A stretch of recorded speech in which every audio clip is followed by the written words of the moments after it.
Idexport, la passion du sport. Présente Sud Radio, 20h-21h, But Football Club, Lionel Rosso, Michel Moulin, Karim Zeribi.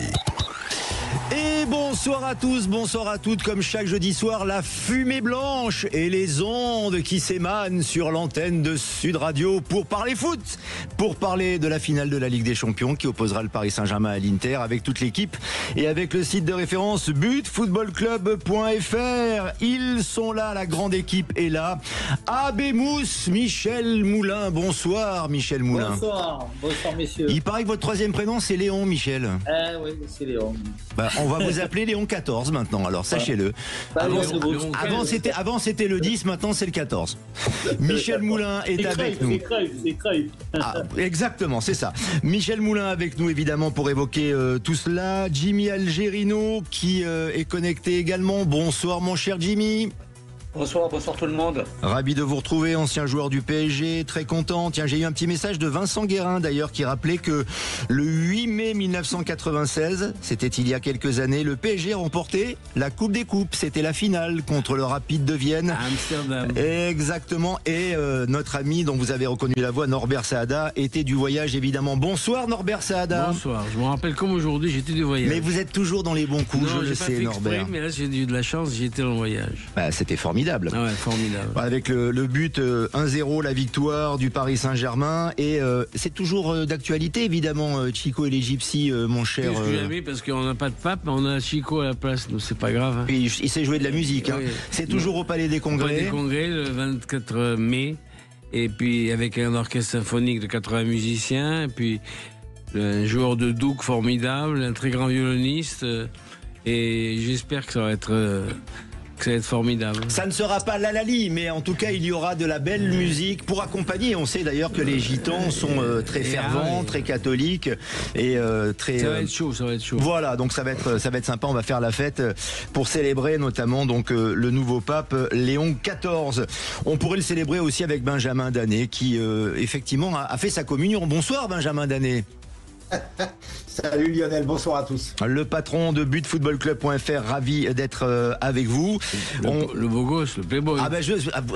Vous avez un crush pour Benjamin Danet depuis des semaines et des semaines. Il y a des vilains dans cette émission. Merci. Non, on a tous des physiques de radio, c'est ce que vous êtes en train de nous dire, Norbert Saada. À part Benjamin Danet. Non, je parle pas de vous. Ah d'accord, vous parlez de qui alors? Je parle de moi, de Moulin, Zeribi. On n'a pas des playboys quand on nous voit.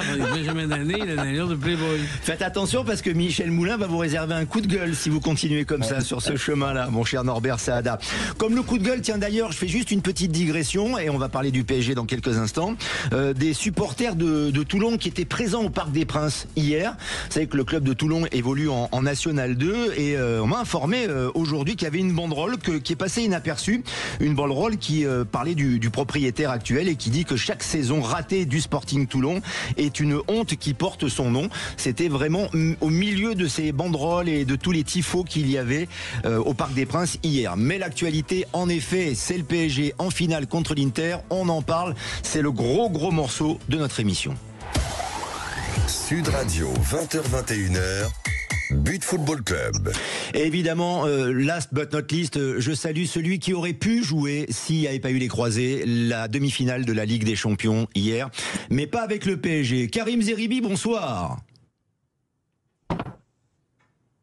On vous entend, on vous voit en tout cas Karim. On va régler les petits problèmes de son, on va vous retrouver. Karim est avec nous bien sûr. Vous êtes à l'antenne mon cher Karim, mais pour l'instant on ne vous entend pas. On va vous céder la parole dans quelques instants.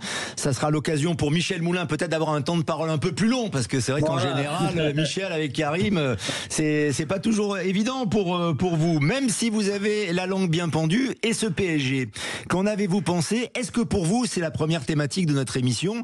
C'est avant tout le succès, cette qualification bien sûr, de l'entraîneur Luis Enrique. Oui, Luis Enrique a été fantastique. Et je voulais juste rajouter par rapport à chaque semaine, je fais mon coup de gueule, mais cette fois-ci, je le fais contre moi, le coup de gueule.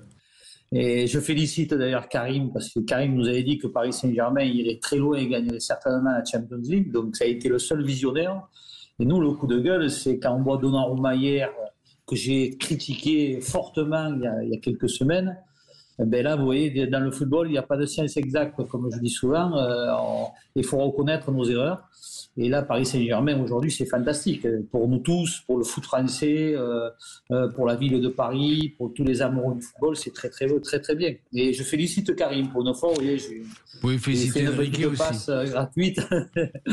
Mais jamais, sincèrement, il y a quelques mois, il n'y a pas longtemps, j'aurais parié sur un Paris Saint-Germain à ce niveau-là. Jamais.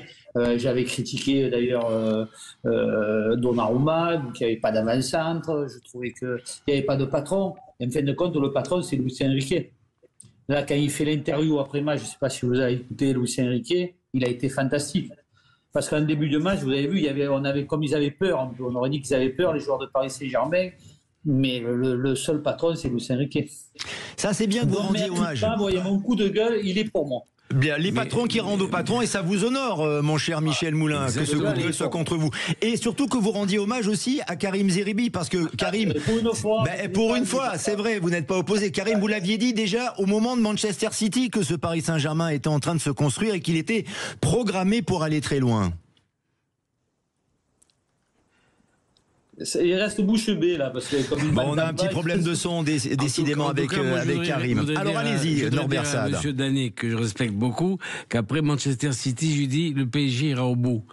Il m'a dit j'attends de voir. Il a attendu de voir un match. Il dit il ira au bout, 2 matchs, 3 matchs, il est au bout. Voilà, il est arrivé au maintenant. Ce qui se passera en finale, c'est un autre problème. Vous vous en souvenez, Benjamin Danet, que vous aviez provoqué Norbert Saada, le producteur des stars? Je n'aurais pas misé un seul centime sur le PSG en finale de la Ligue des Champions, c'est une évidence. Pour moi, il y avait à l'époque un adversaire largement au-dessus, un prétendant qui était Liverpool.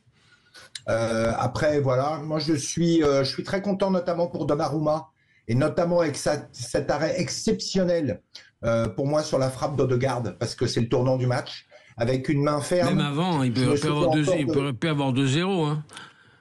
Ouais, il fait 2 arrêts invraisemblables. Oui, sur l'arrêt, vous parlez du premier arrêt, celui où il va très vite au sol, hein, c'est ça. Le deuxième, d'accord. Le deuxième, pas sur. Je parle pas de la reprise de Martinelli au tout début. Je parle vraiment de la frappe d'Odegaard que Donnarumma va chercher avec une main ferme. C'est une belle revanche pour lui parce qu'il y a quelque temps, on parlait de sa main qui n'était pas ferme, et je trouve que si Donnarumma n'est pas là hier, le match n'est pas du tout le même. Parce que pendant un quart d'heure, le PSG voit pas le jour, doit être mené. Et je trouve que c'est la force de cette équipe qui, en un quart d'heure, est sortie de sa torpeur, a réagi tout de suite avec Vara, avec une frappe sublime. Et derrière, voilà, en fait, ce PSG, il est clinique. Et c'est très impressionnant. Avant de céder la parole à Norbert Saada, qui a une analyse très précise, on en a parlé avant l'émission, sur ce match-là. Jimmy Algerino, je me tourne vers vous. Est-ce que cette victoire, ce succès, c'est avant tout grâce à Donnarumma, qui a été critiqué, on s'en souvient, notamment en 2024, même au moment de Liverpool, hein, il avait sorti un match retour extraordinaire, ou est-ce que c'est un succès qui a été bâti avant toute chose par Luis Enrique? Entre autres pour Donnarumma, mais il faut bon, c'est bien de l'encenser, c'est bien de dire qu'il a été bon, enfin qu'il est bon là depuis maintenant pas mal de temps. Mais je pense que c'est l'équipe et effectivement Luis Enrique qui fait jouer. Voilà, il prend la décision de ne pas faire jouer Dembélé parce que il y a un risque. D'ailleurs, on l'a vu quand il est rentré. Donc je pense que c'est tout le monde. Puis moi, je voudrais aussi mettre là-dedans tout le club. Parce que, bon, effectivement, par exemple, le président, on l'a beaucoup critiqué à raison, mais là, en tout cas, pour cette saison, et là, ce qui se passe, en tout cas, tout se passe bien. Tout le monde a travaillé, en plus de ça, dans la sérénité, dans la tranquillité, et ça fait une énorme différence quand on joue à Paris ou dans des grands clubs, comme à Marseille par exemple, le fait qu'il y ait de la sérénité à tous les niveaux, à tous les étages du club, ben c'est propice à avoir de très bons résultats et d'aller le plus loin possible en Ligue des Champions. Maintenant, je ne vais pas faire le rabat-joie, mais quand on arrive en finale, il faut la gagner. Parce qu'autrement, qu'est-ce qu'on va dire? Ouais, mais bon, voilà, elle est en finale, pourquoi faire? Donc là maintenant, le match le plus important, il sera le 31 mai contre l'Inter de Milan, qui va être très difficile à jouer. On va en parler évidemment de la finale. En effet, le PSG qui a déjà participé en 2020 à une finale de la Ligue des Champions, mais qui avait été battu. Et cette qualification-là, cette année, Norbert Saada, vous estimez que c'est formidable, que le PSG mérite d'y être, mais avec des cadres, des joueurs de valeur sûre qui n'ont pas été bons hier. Oui. J'ai dit, le PSG a dominé en aller. Au retour, c'est Arsenal qui a dominé. Et puis, alors, ce qui est étonnant, c'est qu'il y a des joueurs qui sont toujours là au rendez-vous dans les grands moments comme Mendes, Vitinha, Barcola, Doué, même Marquinhos en première partie. Ils sont pas là hier. Ils sont pas là. Vitinha, il fait le plus mauvais match de sa vie. Alors, le penalty, comment il le tire, c'est un ridicule en marchant, c'est n'importe quoi. Barcola, il fait un mauvais choix 2 fois de suite. Doué fait 2 fois un mauvais choix. Et Mendes s'est fait avoir tout le match. Donc c'est étonnant que tous ces 5 joueurs clés soient pas là en même temps. Heureusement qu'il y a eu le jeune Portugais qui est allé au charbon et qui a fait un très grand match. Enfin bon. Mais Benjamin Danet. Alors, Benjamin Danet après Michel Moulin. Allez-y. Juste une petite précision sur Vitinha, c'est que Vitinha, il tire exactement le même penalty à Liverpool. Exactement le même. Sauf qu'il marque. Voilà. Bah oui. Voilà. Michel Moulin. Je ne crois pas qu'il tire aussi mollement que ça. Michel Moulin. Et j'aimerais avoir l'avis de Jimmy là-dessus, mais ces joueurs sont jeunes et souvent, quand vous rentrez comme ça, ils ont peur. On voit qu'ils ont peur. Et c'est un peu normal. Ils n'ont pas l'expérience de gars qui ont 30 ans. Et ce qu'il n'y a pas à Paris Saint-Germain et ce qui les sauve à quelque part pour moi, c'est que Luis Enrique est un vrai patron. Par contre, sur le terrain, il n'y a pas de véritable patron. D'ailleurs, quand on voit que Marquinhos est capitaine, ça veut dire parce que Marquinhos n'est pas un patron. Donc, c'est pour la raison pour laquelle que je pense, c'est que c'est la peur de gagner. Je pense qu'ils sont rentrés avec une certaine peur. Et vu leur âge, c'est un peu naturel. Et c'est ce qui me fait peur, par contre, par rapport au match de l'Inter. Parce que moi, j'aurais préféré qu'ils prennent Barcelone. Moi aussi. L'Inter, c'est des vieux briscards. Et à mon avis, là, ça va être compliqué par rapport à ça. Je suis d'accord avec vous. Ouais, c'est vrai. Ouais. Après, il y a des stats. Hein. Vous connaissez toutes les stats qui laissent penser que ça sent très très bon pour le PSG. Ça sera la 5e finale à Munich. Les 4 précédentes, 4 vainqueurs inédits. Nottingham Forest, l'Olympique de Marseille, Borussia Dortmund et Chelsea. Et petite anecdote également, c'est que quand l'OM gagne à Munich, rappelez-vous, son avant-centre fétiche a quitté le club l'année précédente. Il y a quand même pas mal de points communs avec le PSG. N'est-ce pas? Bien sûr. Même si Mbappé n'est pas en finale cette fois-ci. Je refais une tentative avec Karim Zeribi qui est dans un lieu mystérieux, mais on aperçoit quand même un magnifique rideau derrière vous, mon cher Karim. Ça y est, il a disparu. Il est à Rome. Mais il est peut-être à Rome, qui sait, je veux dire, il a beaucoup de relations, hein, c'est vrai, Karim. Il est reparti. On peut le voir sur sudradio.fr, comme on peut voir Michel Moulin, Benjamin Danet, Jimmy Algerino et Norbert Saada qui nous accompagne ce soir. Jimmy, réaction peut-être sur la qualité de jeu. Alors attendez, comme notre ami Karim Zeribi est revenu, on retente une fois, Karim, si vous nous entendez. Faites-nous un petit signe vocal. Est-ce que ça fonctionne? J'ai vraiment l'impression qu'au niveau du son, ça ne fonctionne pas. Donc on pourrait faire l'émission comme ça en langue des signes, uniquement avec l'image de sudradio.fr, mais le son ne fonctionne pas pour Karim. Donc je vous fais une passe, Jimmy Algerino, sur la qualité du match d'hier. Est-ce que, comme le dit Arteta, ce n'est pas la meilleure équipe hier qui s'est qualifiée? Non, moi je crois qu'il est... il est déçu du résultat. Je pense qu'il doit être surtout déçu du match aller. Enfin, il devrait être déçu surtout du match aller, parce que c'est là, je pense, où ils ont raté la qualification. Mais après, pour répondre à Michel, je me permets, il a pas tort, parce que sur ce match-là hier, en fait, Paris était en position de mener, de gagner. Et c'est vrai que c'est pas la même situation quand le fait de jouer contre Manchester ou contre Liverpool. Et d'ailleurs, ça s'est passé un petit peu à Aston Villa, où en menant assez confortablement, ils se sont un petit peu délités et ont laissé filer le match. Donc, en tout cas, ils ont fait preuve quand même de réalisme, de concrétiser les occasions. C'est vrai que c'était un petit peu le péché mignon du Paris Saint-Germain cette saison, où sur des matchs, en fait, ils n'arrivaient pas à marquer. Pourtant, ils se procuraient un nombre incalculable d'occasions. Et après, effectivement, quand on regardait tous les vainqueurs de la Ligue des Champions sur les dernières années, ils ont tous eu un grand gardien. Et là, c'est peut-être cette année avec Donnarumma, en tout cas jusqu'à maintenant, il montre que c'est vraiment un grand gardien. Mais j'ai mis Michel Moulin. Pour rajouter, mais en finale, il y a quand même 2 grands gardiens. Michel Moulin.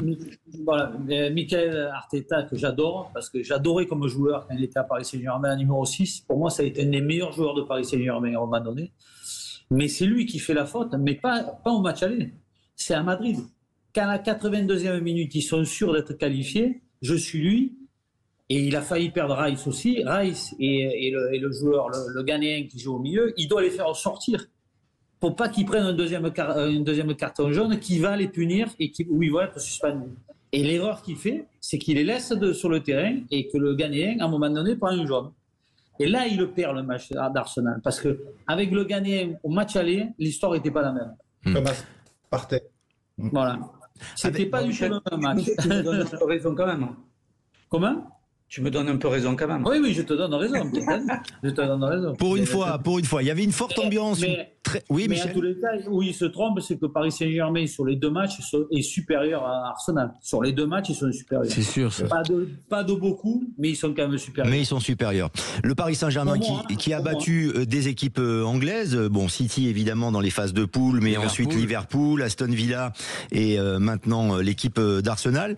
Est-ce qu'on peut dire qu'il y a une forme d'unanimité maintenant, Norbert Saada, autour du PSG? Il y avait une très belle ambiance au Parc des Princes. Il y a eu malheureusement des incidents sur les Champs-Élysées notamment, mais une liesse assez incroyable. Et cette déclaration de Nasser El Khelaifi, le président, qui est un peu passé inaperçu, qui dit: nous avons aujourd'hui, exactement, nous avons défendu la France, alors que c'est un club qatari. Est-ce que c'est pour dire que le PSG doit maintenant entrer dans le cœur de tous les Français comme un club français? Mais le club de PSG, c'est quand même un club français. Qu'il soit financé par des Qataris, c'est un second problème, mais c'est un club français. Et puis, moi, je pense que la différence entre les autres années, c'est que des gens qui sont opposés au PSG, comme les Marseillais, par exemple, il y a plein de gens à Marseille qui regardent le PSG jouer. Ça a changé. Il y en a beaucoup qui sont en PLS ce soir, quand même, à Marseille. Oui, je peux vous le dire. Dans la France, il y a plein de gens qui ne regardaient jamais le PSG, qui n'est pas le PSG, qui regardent le PSG parce qu'il est agréable à avoir joué. Ça, c'est une chose que la première fois qu'on voit ça depuis très longtemps. Même à l'époque des grandes stars, les gens ne regardaient pas autant le PSG qu'ils regardent aujourd'hui quand il y a un match à la télé. Et ça jouait beaucoup. Oui, Jimmy. Non, mais moi, j'ai remarqué, mais je ne sais pas si les saisons passées, c'était la même chose, mais il y avait le drapeau français dans le dos du maillot du Paris Saint-Germain. Et il me semble que ce n'était pas le cas les autres années. Et quand je vois le maillot de l'Inter de Milan avec le drapeau italien bien voyant, bien devant, voilà, c'est l'Inter, mais c'est aussi l'Italie. Donc je pense que ça devrait même être, je dirais, obligatoire sur tous les maillots d'avoir le drapeau du pays. J'ai mis à l'époque, si tu te rappelles, c'est que le champion de France avait toujours le bleu, blanc, rouge au niveau du col. Ouais. Le liseré. Benjamin de jouer contre le Bayern de Munich. Benjamin Danet, est-ce que vous avez le sentiment que le PSG est en train d'entrer dans le cœur de tous les Français? Non, du tout. Du tout.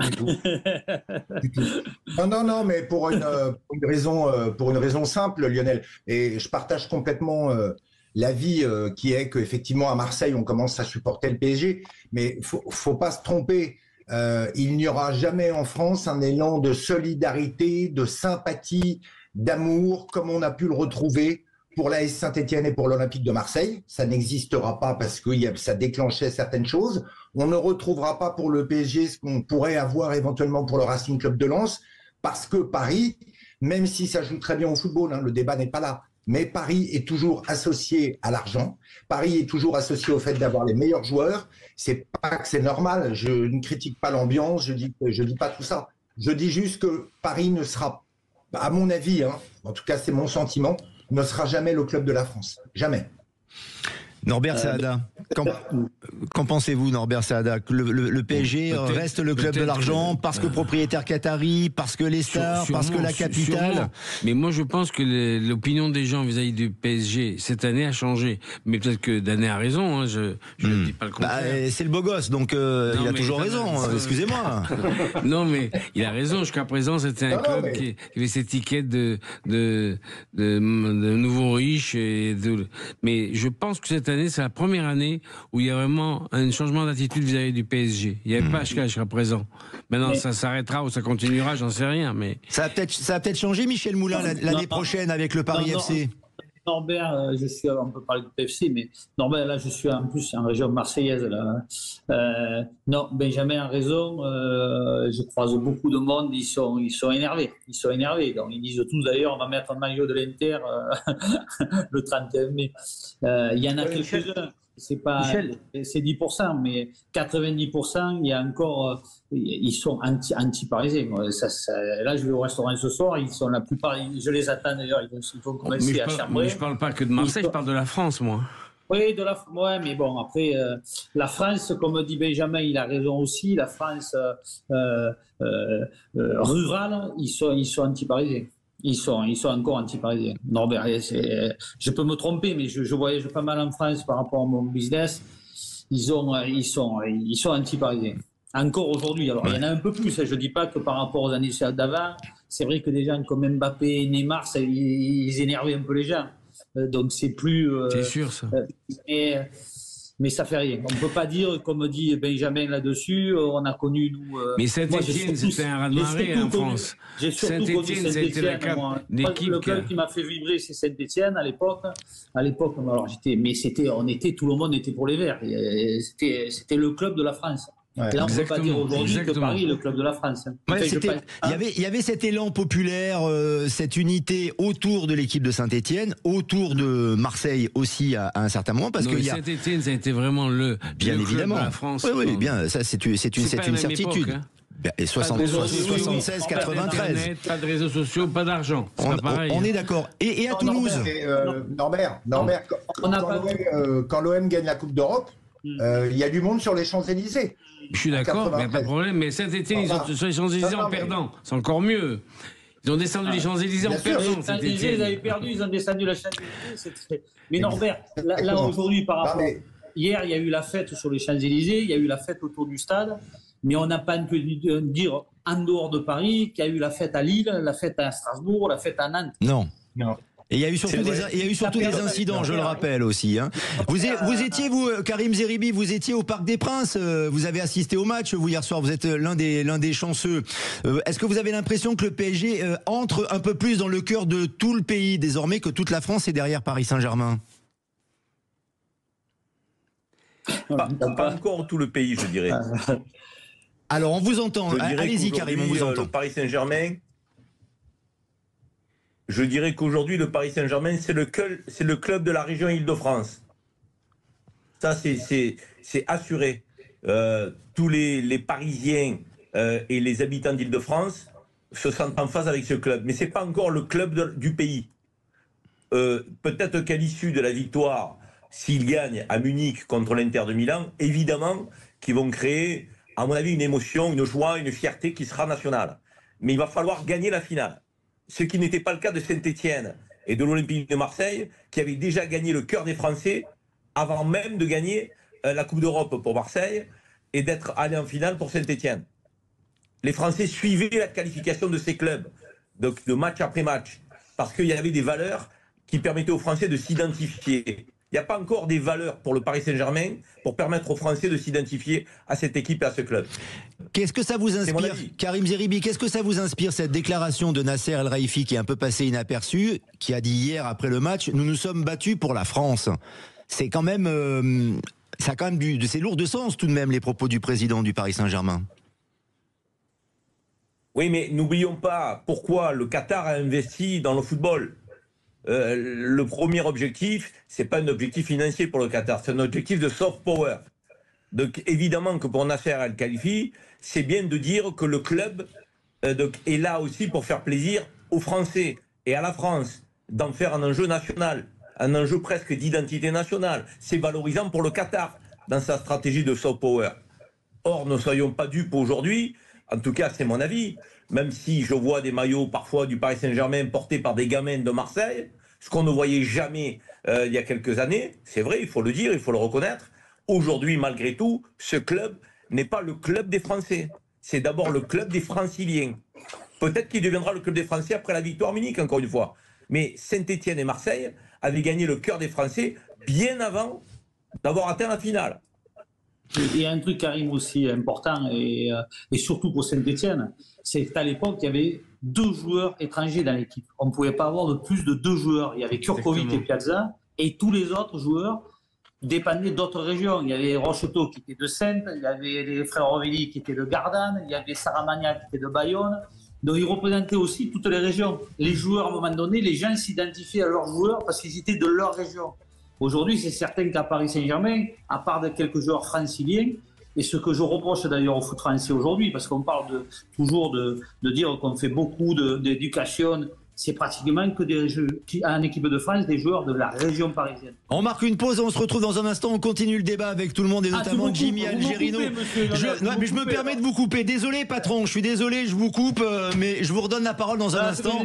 Des bêtises. Encore un coup de gueule de Michel Moulin, encore un coup de gueule de Michel Moulin, à tout de suite. Idexport, la passion du sport, présente Sud Radio, 20h-21h, But Football Club, Lionel Rosso, Michel Moulin, Karim Zeribi. Avec Jimmy Algerino, Benjamin Danet, Norbert Saada, le producteur des stars qui en a vu des matchs. Vous serez peut-être dans l'avion pour Munich le 31 mai, vous, Norbert? Non, pour PSG Inter. Pensez pas? Parce que j'ai du mal à me déplacer, puis je suis un peu angoissé quand il y a beaucoup de monde. D'accord. C'est pas que je sois. Vous n'êtes pas agoraphobe quand même. Pas agoraphobe, non. D'accord. Mais les bousculades et tout dans mon état, c'est pas indiqué. Bon, vous irez voir le match avec Daniel Echter alors, comme d'habitude. Je sais pas, je verrai peut-être avec Danet, on sait jamais. Ah, Benjamin Danet peut-être, avec le beau gosse. Moulin, on sait jamais. Si vous êtes invité par Michel, vous serez alors là comme un coq en pâte. Hein, je tiens à vous le dire. Je vous cède la parole encore, Michel Moulin, parce que je me suis permis de vous interrompre tout à l'heure. Mais là, je boude. Et en plus, j'ai peur parce que Karim a remplacé Danet sur le banc. On a mis Danet sur le banc, il est parti, on a mis Karim. J'espère qu'on ne va pas me virer de l'émission aussi. Non, mais je ne pouvais pas parler au début de l'émission, mais j'ai entendu ton analyse quand même. Tu reconnaissais que j'avais raison il y a quelques semaines. Voilà. C'est bien. Absolument. Tu es un beau joueur, tu es un beau joueur, tu es fair play. Non, il vous a rendu un bel hommage. Finalement, il vous aime bien, Karim Zeribi, Michel Moulin, malgré les apparences. Jimmy Algerino, vous vouliez dire quelque chose juste avant la publicité sur notre débat PSG? Oui, par rapport à l'histoire de Marseille et de Saint-Etienne, déjà à l'époque, il n'y avait qu'un club. Donc c'est sûr que les gens se positionnaient et encourageaient la Saint-Etienne et puis après l'Olympique de Marseille parce qu'il y avait un qualifié. Donc là aujourd'hui, effectivement, c'est pas tous les Toulousains, tous les Toulonnais, tous les gens de Bayonne ou quoi qui vont sortir dans la rue, mais il y a énormément de gens qui supportent le Paris Saint-Germain, que ce soit dans le sud, dans le nord, partout. Et c'est vrai que c'est quand même, et ça devient en tout cas, et sans doute grâce à leur coach, un club populaire. Et Jimmy, tu as oublié de dire qu'il y avait 2 Français dans l'équipe de France, l'équipe de Paris Saint-Germain au départ hier, 2. Et un Français côté Arsenal avec Saliba quand même. Donc 3 Français. Il y avait 3 Français au départ. Tout le reste étranger. Oui, mais là aujourd'hui c'est le football. Oui, mais c'est ça qui a changé aussi. Avant, les Français avaient des équipes avec que des Français dedans. À l'époque du Grand Reims, c'est trop jeune. C'est difficile de comparer, mais en tout cas, pour ce qui était Alors, ce qui s'est passé après le match, les incidents, ça c'est encore pour le club et pour le football, complètement nul. Mais en tout cas, moi je trouve que Paris montre une autre image et en tout cas, ça fait du bien pour l'image du club dans la France, en France, et aussi par rapport sur le plan européen. Voilà, aujourd'hui, on prend plus au sérieux le Paris Saint-Germain. C'est très juste ce que vous dites, Jimmy Algerino, mais Norbert Saada n'a pas tort quand il dit qu'il y avait plus de Français dans les équipes qui nous ont bercé. Regardez, le PSG, quand je disais en préambule en 1996, quand le PSG gagne la Coupe des Coupes, vous êtes arrivé, vous, en 1997, et vous avez joué une finale de Coupe d'Europe cette saison-là. Mais avant que vous arriviez, il y avait, en 96, il y avait surtout une très très grande majorité de joueurs français dans cette équipe du PSG, Jimmy Algerino. Les Lama, les Guérin. Comment ça, c'est pas le sujet? Bien sûr que c'est le sujet. Bon, comment ça, pas du tout? Au contraire, on est en plein cœur du sujet. Je vais vous céder la parole dans un instant, Karim Zeribi. Mais je veux entendre Jimmy Algerino, qui a surtout joué avec son grand PSG, avec des joueurs français. Pour une grande majorité, il y a eu Georges Weah, mais il y avait du Ginola, il y avait du Guérin, il y avait du Djorkaeff, il y avait du Bravo, du Lama, du Le Guen, du Roche. Ça, c'est de la France, Jimmy Algerino. Oui, et puis n'oubliez pas que le Grand Reims, il n'y avait que des Français. Le Grand Reims. Jimmy Algerino. Oui, mais bon, je veux dire, c'est comme d'expliquer que le foot c'était mieux avant ou maintenant ou après, c'est compliqué. Je veux dire, il faut remettre tout dans le contexte. Aujourd'hui, l'image qu'avait le Paris Saint-Germain, moi je prends ça, l'image qu'avait le Paris Saint-Germain il y a encore quelques années, mais je trouve qu'elle est en train, c'est pas qu'elle est en train, elle a changé et auprès des jeunes surtout, et puis même auprès de supporters, de passionnés du football. Ils aiment aujourd'hui ce que le Paris Saint-Germain propose et surtout voilà, la philosophie de jeu, ce qui se passe sur le terrain. Après, effectivement, bon, là aujourd'hui, il y a quatre équipes qui sont qualifiées pour la Ligue des Champions. On sait l'antagonisme qu'il y a par rapport à la capitale et au club du Paris Saint-Germain. Donc on peut pas comparer Saint-Etienne et l'OM. Maintenant, si Paris gagne contre l'Inter, on verra ce que ça va. On va en parler dans un instant, mais Karim Zeribi, pourquoi c'est pas le sujet justement de dire qu'il y a peu de Français dans cette équipe du Paris Saint-Germain, qui, je le rappelle, est un club qui appartient à un propriétaire étranger également? Mais vous vous égarez là, je pense que vous vous égarez, vous avez oublié qu'il y a quelques décennies qui sont passées, j'ai l'impression d'entendre Rotaillot parler quand je vous entends. Ça y est, il est tout cédé par Rotaillot. Appelez-moi Georges Briquet, vous m'avez pris pour Georges Briquet ou quoi?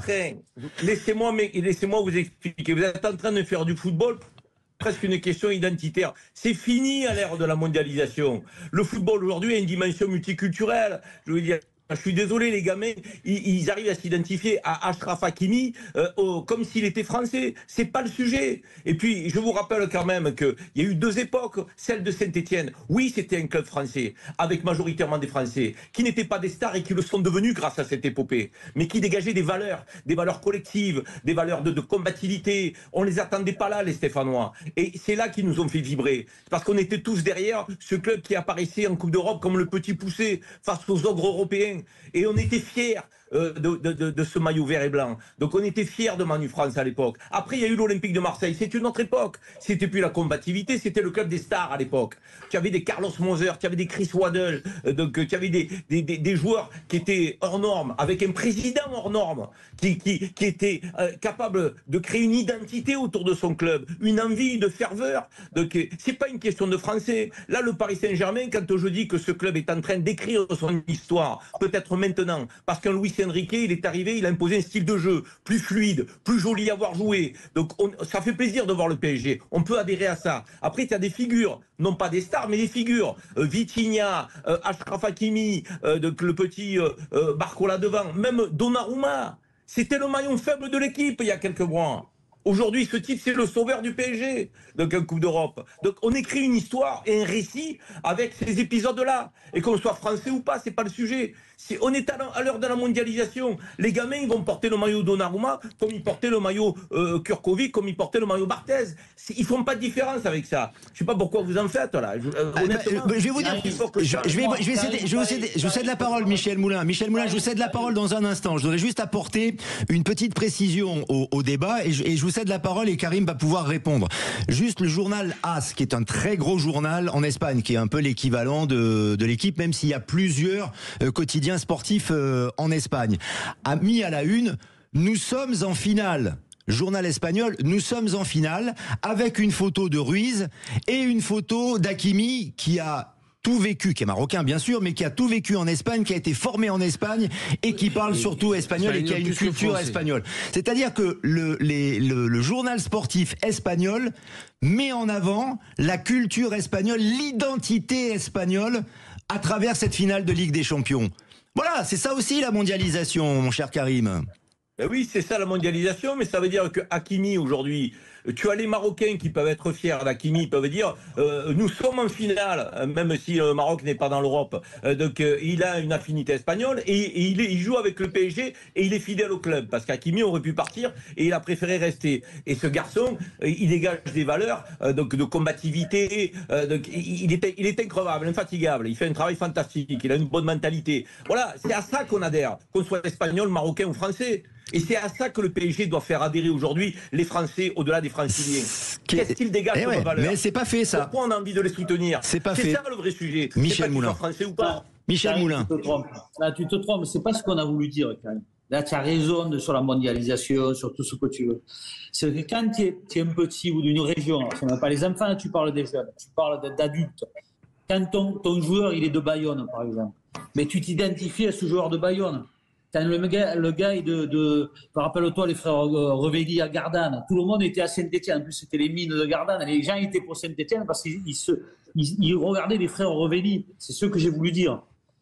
Pour avoir une. Oui, mais les frères Revelli, on avait une affection pour eux, qu'on soit de Gardanne ou pas. Ouais, après, les gens de Gardanne en avaient une supplémentaire. Les Gardanais étaient fiers, les mecs de Bayonne étaient fiers, les mecs de Sainte-Pont-Rocheteau étaient fiers. C'est ce que je veux dire. Tu as raison sur la mondialisation, sur tout ce que tu as dit, il n'y a pas de souci. Mais c'est un plus, c'était un plus, si tu veux. À l'époque, c'était un plus. Croyez-moi, moi je pense, les gars, que Saint-Etienne et Marseille avaient créé une identité. Une identité de jeu, une identité de valeur, une identité collective. Le PSG est en train de la créer. Il est en train de la créer, à peine maintenant. Bon, il y a l'identification évidemment qui est importante et nous verrons si le PSG remporte cette Ligue des Champions, s'il y a une adhésion populaire derrière cette équipe du Paris Saint-Germain qui fait toujours débat. D'ailleurs, tiens, on évoque encore pendant quelques minutes Norbert Saada. Qui est favori dans la finale selon vous, le PSG ou l'Inter ? Bon, je suis incapable de le dire aujourd'hui. En tout cas, les Italiens sont très durs à jouer parce qu'ils ont une culture de la niaque que les Français n'avaient pas jusqu'à pas longtemps. Et puis, c'est une équipe très difficile à jouer. D'ailleurs, moi, j'avais fait rire tout le monde. J'avais dit, si on pouvait avoir le Barça, c'est mieux le Barça que l'Inter. L'Inter, ils sont durs à jouer. Hein. Et puis, j'ai des vieux briscards. C'est très, très dur à jouer, l'Inter. C'est vrai, Jimmy Algerino, que l'Inter a éliminé le Barça, avec là aussi un très bon gardien. Il y avait Lamine Yamal, ne l'oublions pas, qui aurait pu faire basculer la rencontre. Et juste avant, avait éliminé le Bayern aussi. C'est pas rien. C'est pas Aston Villa. Vous voyez ce que je veux dire? L'Inter, c'est costaud, Jimmy. Pipo Inzaghi, le frère Inzaghi l'a dit. Hein, il a dit on a battu les deux meilleures équipes de la Ligue des Champions avec le Bayern de Munich et Barcelone. Bon, après, il verra aussi quand il va jouer contre le Paris Saint-Germain. Après, je crois que Paris a quand même un petit joker dans sa match, c'est Donnarumma. Parce qu'il y a quand même une pétition. C'est pas une pétition. Ça veut dire, en fait, il y a un document qui circule en Italie, chez les Milanais, chez l'AC Milan, où, en fait, pour le pardon de Donnarumma, si le Paris Saint-Germain gagne contre l'Inter de Milan, ça veut dire que si Paris empêche l'Inter de Milan de gagner la Ligue des Champions. Et donc, ils sont prêts, tous les supporters qui l'ont critiqué ou quoi, à signer le papier, comme quoi il ne le déteste plus et qui fait partie maintenant des leurs. Donc, pour vous dire l'importance du match, ne serait-ce que pour les Italiens, mais aussi pour Donnarumma, qui connaît bien, parce qu'il y a des coéquipiers à lui dans l'équipe, qui connaît bien l'Inter et qui connaît bien aussi cet antagonisme entre l'AC Milan et l'Inter. Bien sûr. Donnarumma, on n'est pas loin que Donnarumma se devienne pape. Hein. Ah non, c'est vrai, la place est prise maintenant, ça y est. Le fameux Léon XIV. Michel Moulin. Oui, Jimmy. Juste, je rajoute qu'il ne faut pas oublier que Jvara jouait encore dans le championnat italien, qu'aujourd'hui Naples est premier devant l'Inter. Il ne faut pas oublier que Ruiz aussi joue à Naples. Donc ça veut dire qu'il y a quand même des Luis Enrique qui a joué en Italie, qui a joué à la Rome et tout ça. Donc ça veut dire que quand même il y a du potentiel pour essayer déjà le fait de les connaître et pour essayer de les contrer. Eh ben vous voyez qu'il y a une identification autour du PSG, mais à l'étranger. Les Espagnols et les Italiens sont pour le PSG et en France on n'y arrive pas. Michel Moulin, l'Inter ou le PSG, qui est favori? Moi, je reviens un peu sur ce que dit Norbert, c'est toujours compliqué. Moi je pense que le PSG est meilleur malgré tout techniquement. Mais maintenant, ils ont une telle ferveur, ces Italiens. Vous savez, il y a un truc qui m'a plu à l'Inter, c'est quand ils marquent le troisième but. Vous avez vu, ils étaient dans un autre monde, les Italiens. C'est fabuleux. Moi, je reviens toujours, excusez-moi de critiquer, mais quand je dis Tchouaméni, quand il marque un but, on dirait qu'il a perdu quelqu'un. Il a fait un malaise d'émotion. Un malaise d'émotion. L'émotion, moi, ça me rend fou. J'avais les larmes aux yeux de voir ces mecs. Ils tombent tellement, ils tombent à un moment donné. Et j'étais plutôt pour Barcelone parce que j'adore, quand je vois Yamal jouer, tous ces joueurs, Pedri, je me régale d'avoir ce jeu. Mais l'émotion, cette combativité, c'est là que Paris Saint-Germain, le petit défaut, c'est là. C'est-à-dire ils vont se faire marcher dessus. Votre regard, Karim Zeribi, ils sont très forts là-dessus. Sur la finale.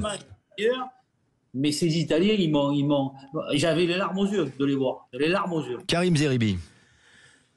Non, moi je crois que, et je l'ai dit, je le répète, au risque effectivement d'être un peu redondant, je pense qu'il y a un alignement des planètes. Je pense que cette saison, c'est la saison du PSG en Coupe d'Europe. Et je pense que ce groupe a trouvé son harmonie, son équilibre, avec des figures qui se sont révélées et qu'on n'attendait pas. J'en citerai 3, 4. Dembélé, Achraf Hakimi, Donnarumma et Vitinha. Pour moi, c'est presque un par ligne. Hein, donc, un par ligne, on a des gens qui, aujourd'hui, ont assumé un rôle de leader. Donc, pas de star, de leader, c'est pas pareil. Il y a les stars et il y a les leaders. Donc, et je trouve que ce sont des leaders positifs, dans un groupe qui vit bien, avec un Luis Enrique qui a mis sa patte. Donc, ça va se jouer à 2 niveaux pour moi, cette finale. D'abord, l'état physique des acteurs. Donc, est-ce qu'il va y avoir des traces qui vont être laissées de tous ces matchs à répétition, de cette demi-finale, notamment pour l'Inter de Milan, qui joue beaucoup sur le physique, plus que sur la technique, comparé à Barcelone, si on devait comparer les 2 équipes. Et donc, est-ce que physiquement, il va avoir de la fraîcheur? Et c'est vachement important, parce que ça se joue aussi au mental, au physique, pas la technique. Techniquement, à ce niveau-là, ils sont tous bons. Tactiquement, les coachs sont quand même très bons. C'est physiquement, est-ce qu'ils vont avoir de la fraîcheur pour tout donner, pour gagner les duels, pour mener le combat, et mentalement, est-ce qu'ils vont aborder cette finale en vainqueur? Donc ne pas être impressionné par l'enjeu, ne pas être tétanisé par l'enjeu. Donc c'est là que ça va se jouer. Et moi je crois que le PSG aujourd'hui a la possibilité, parce que jusqu'à présent, ils sont outsiders. Et que vous le vouliez ou non en finale, ils restent outsiders. Il reste outsider.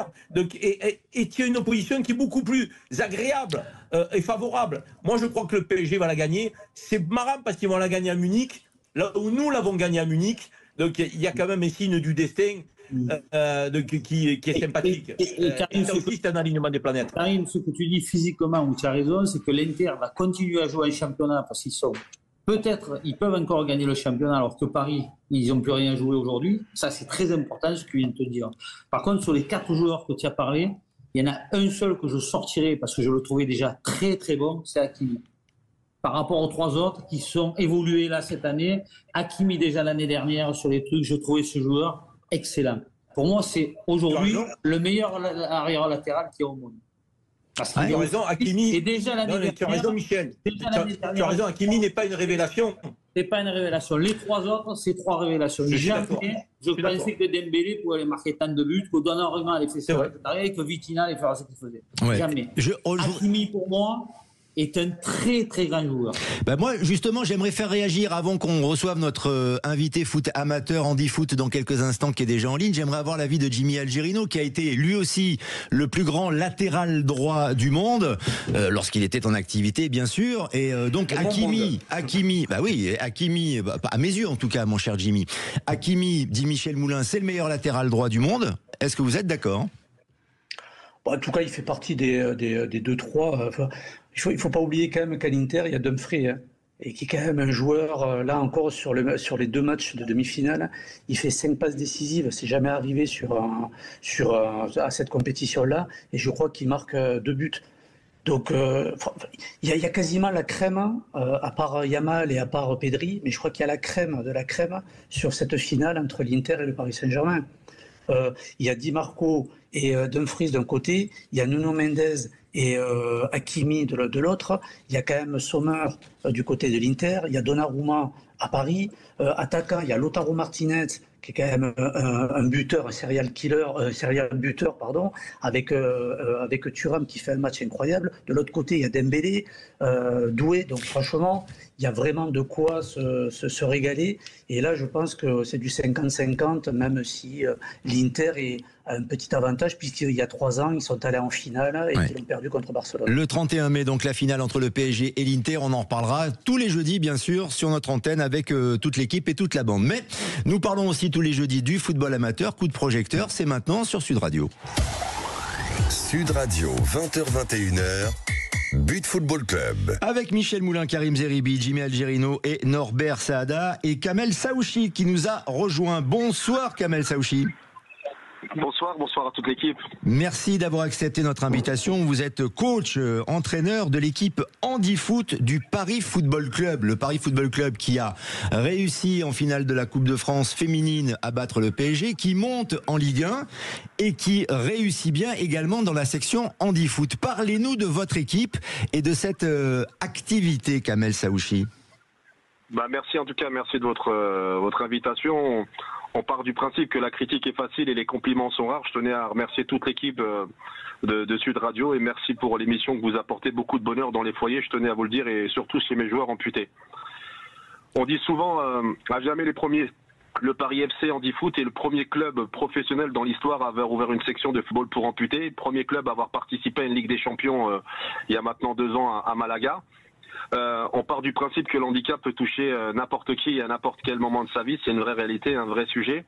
80% sont des handicaps invisibles. Et ce que je veux dire par là, c'est que le Paris FC, avec son président Pierre Ferracci et Antoine Arnaud et notre président de l'association Patrick Gobert, ont ouvert cette section de football amputé. Aujourd'hui, 14 joueurs amputés suite à un accident de vie, cancer, malformation, accident de voiture. Le plus rapide, il s'appelle David Mendes, qui joue au Paris FC, court entre 14 et 19 km/h sur une seule jambe et en béquille.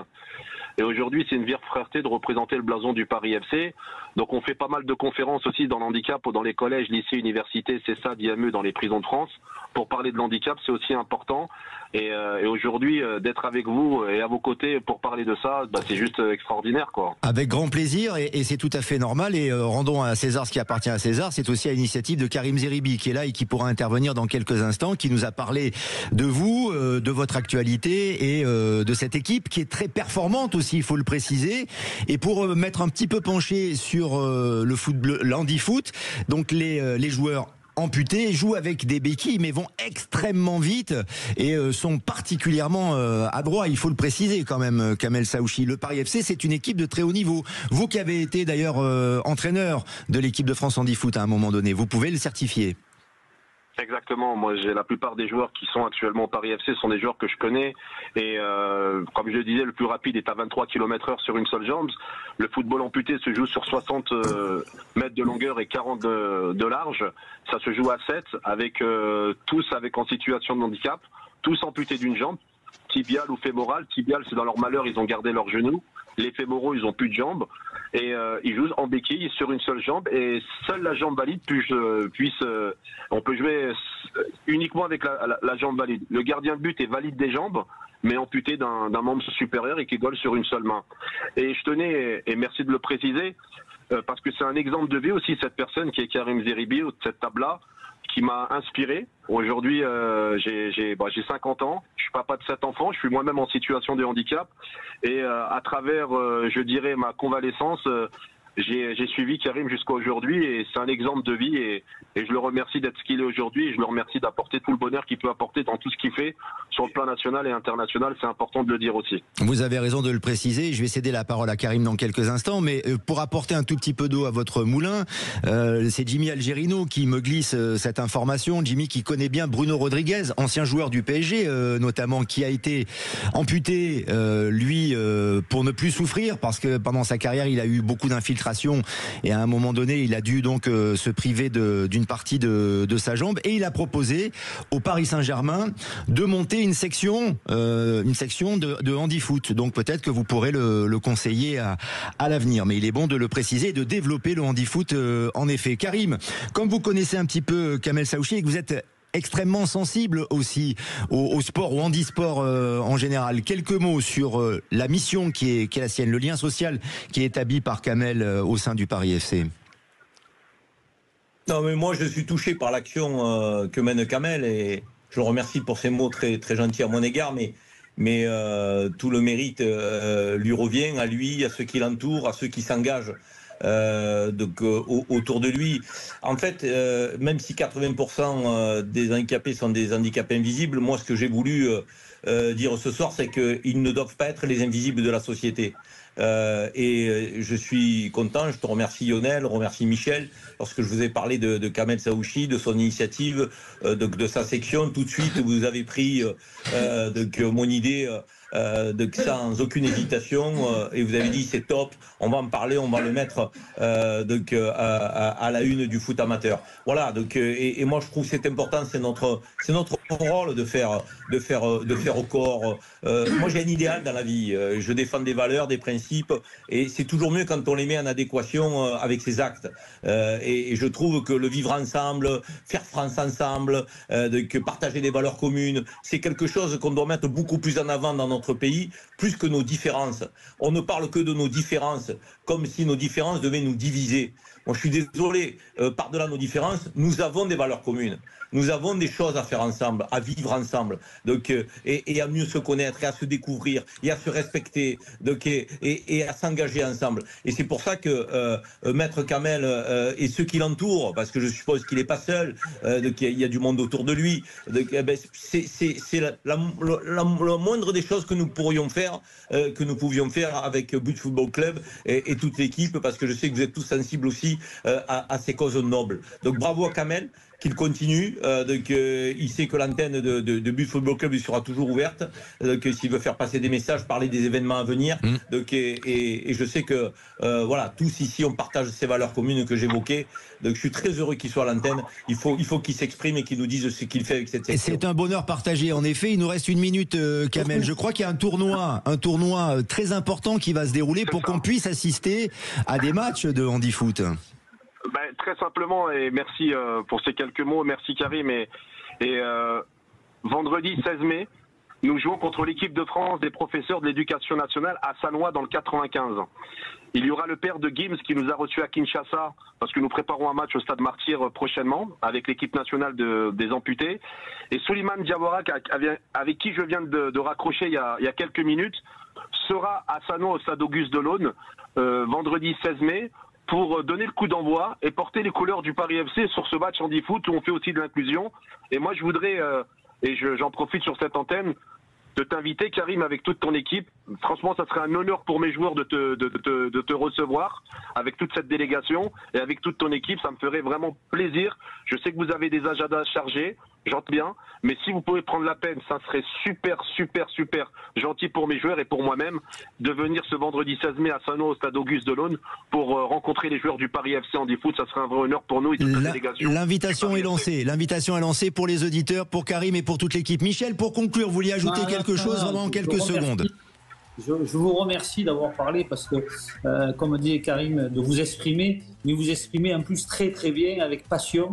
Et ça, c'est très important. On sent la passion et moi, j'adore les gens passionnés. Et vous êtes très bien exprimé. Vous avez fait de la publicité pour ce sport aujourd'hui qui est le foot handicap. Merci infiniment, merci à toute l'équipe et merci à Kamel Saouchi pour le handifoot PFC. Merci Jimmy, merci Norbert, Karim, Michel, à jeudi prochain pour notre émission bien évidemment But Football Club. Et attention, dans quelques instants sur Sud Radio, c'est Jacques Pessis qui reçoit Roman Cerda. Bonne soirée.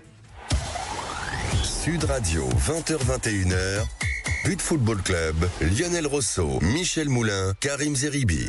Avec Idexport, la passion du sport.